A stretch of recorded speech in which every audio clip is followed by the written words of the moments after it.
নমস্কার বন্ধুরা, আশা করি সকলে সুস্থ আছেন, সুরক্ষিত আছেন, ভালো আছেন। আজ কোজাগরী লক্ষ্মী পুজো, অত্যন্ত পবিত্র একটি দিন। হিন্দু ধর্মে আমরা যে রীতিনীতিগুলো আমরা দেখতে পাই প্রচলিত, সেগুলো আমরা অন্ধের মতো অনুসরণ করি। তার অর্থ, তাৎপর্য, গুরুত্ব ইত্যাদি না বুঝে অনেক ক্ষেত্রেই এর গুরুত্বটা বা তাৎপর্য হয়, সিম্বলিক সিগনিফিক্যান্সও থাকে। তো আজকে কোজাগরী লক্ষ্মী পুজোর যে মূল যে দিকগুলো, সেগুলোর যে সিম্বলিক সিগনিফিকেন্স, আমি সেইটুকুই শুধু ব্যাখ্যা করব। প্রথমত, কোজাগরী শব্দের মধ্যেই কিন্তু আপনার স্পিরিটটা আছে লক্ষ্মী পুজোর। কোজাগরী সংস্কৃত শব্দ কো, যার অর্থ হচ্ছে কে, জাগর মানে জেগে থাকা। কোজাগরী, কে জেগে আছে, অর্থাৎ এটা বিশ্বাস করা হয় মা লক্ষ্মী তিনি স্বর্গ থেকে আজকের রাত্রে লক্ষ্য করবেন কে রাত্রি জাগরণ করছে। তিনি তার গৃহে রাত্রি জাগরণ করে কে পুজো করছে, তাকে ডাকছে, তিনি তার গৃহে প্রবেশ করবেন। এখানে রাত্রি জাগরণের সিম্বলিক সিগনিফিকেন্স হচ্ছে আত্মনিয়ন্ত্রণ, সংযম। মানে আপনি, আপনার ঘুম পাচ্ছে, এটা হচ্ছে আপনার প্রবৃত্তি, যেটা পাশবিক, কিন্তু আপনি আপনার আরাধ্য দেবীর জন্য, দেবতার জন্য তাকে পরিত্যাগ করছেন, ঘুমকে বিসর্জন দিচ্ছেন, ত্যাগের।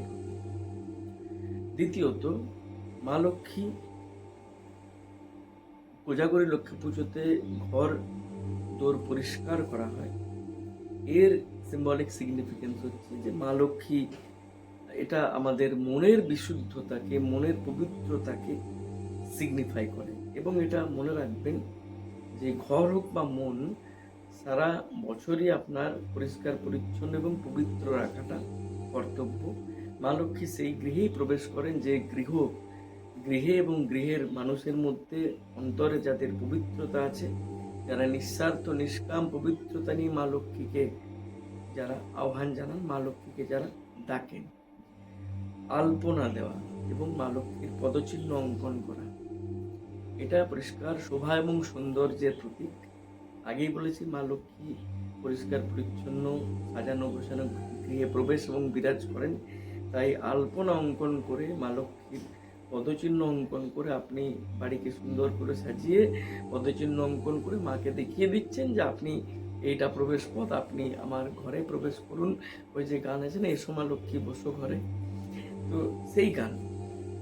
এবারে ধান এবং নারকেল মা লক্ষ্মী পুজোতে যেটা অবিচ্ছেদ্য।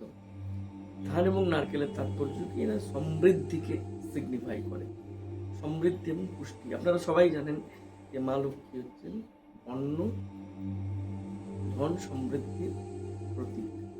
তো সেই জন্যেই ধান এবং নারকেল দেওয়া হয়। এক্ষেত্রে প্রত্যেকেরই একটা দায়িত্ব বা কর্তব্য থাকে, যারা গৃহস্থ বাড়ির যারা মালিক, যারা গৃহস্থ বাড়িতে থাকেন, তাদের প্রত্যেকেরই কর্তব্য হচ্ছে মা লক্ষ্মীর কোনোভাবেই যেন না অবমাননা হয়, যাতে অন্যের অবমাননা না হয়, অন্যের অপচয় না হয়, সেটা সকলের লক্ষ্য রাখাটা কর্তব্য।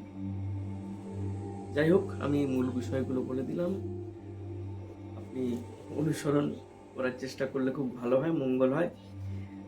মা লক্ষ্মীর অসীম কৃপা সকলের উপর বর্ষিত হোক।